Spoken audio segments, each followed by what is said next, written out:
Yun, magandang araw sa inyong lahat mga kasubog. Ang pag-uusapan natin ngayon sa video ito ay ang paano nga ba magluto ng hotdog na hindi siya kumukulubot or nagiging matanda yung hotdog natin. So kadalasan kasi na nakikita ko ay mga kumukulubot na hotdog. So ngayon, papakita ko sa inyo yung hotdog na hindi kumukulubot. Wow! So una, ilalagay muna natin yung nabalatan nating hotdog sa ating kawali.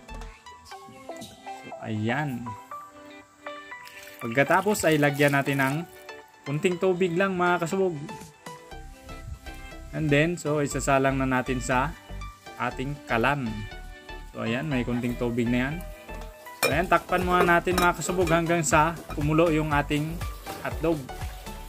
So ayan, so kumukulo na. So tinanggal ko na yung takip. Ayan, baliktarin na natin mga kasubog. So, isa-isahin natin sa pagbabaliktad. So, ganyan lang mga kasubog hanggang sa mawala yung tubig. So, antayin natin mawala yung tubig.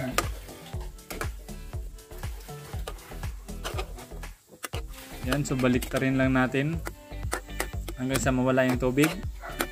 So, ayan, malapit nang maubos yung tubig. Kunti na lang mga kasubog.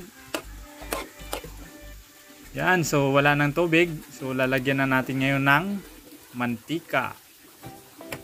Yan, so kunting mantika lang mga kasubog para yan yung magiging panggisa natin sa ating hotdog. So yan. So kung mapapansin nyo mga kasubog, hindi siya kumukulubot oh. Wow! So ganyan lang ang pagluto ng hotdog mga kasubog na hindi kumukulubot. So ayan. So luto na yung ating hotdog mga kasubog. So ayan na siya oh. So ayan, yan na yung ating hotdog na hindi kumukulubot. So ayan lang mga kasubog. So atong bago ka man sa aking channel, ay please like, comment, share, at huwag kalimutan na mag-subscribe.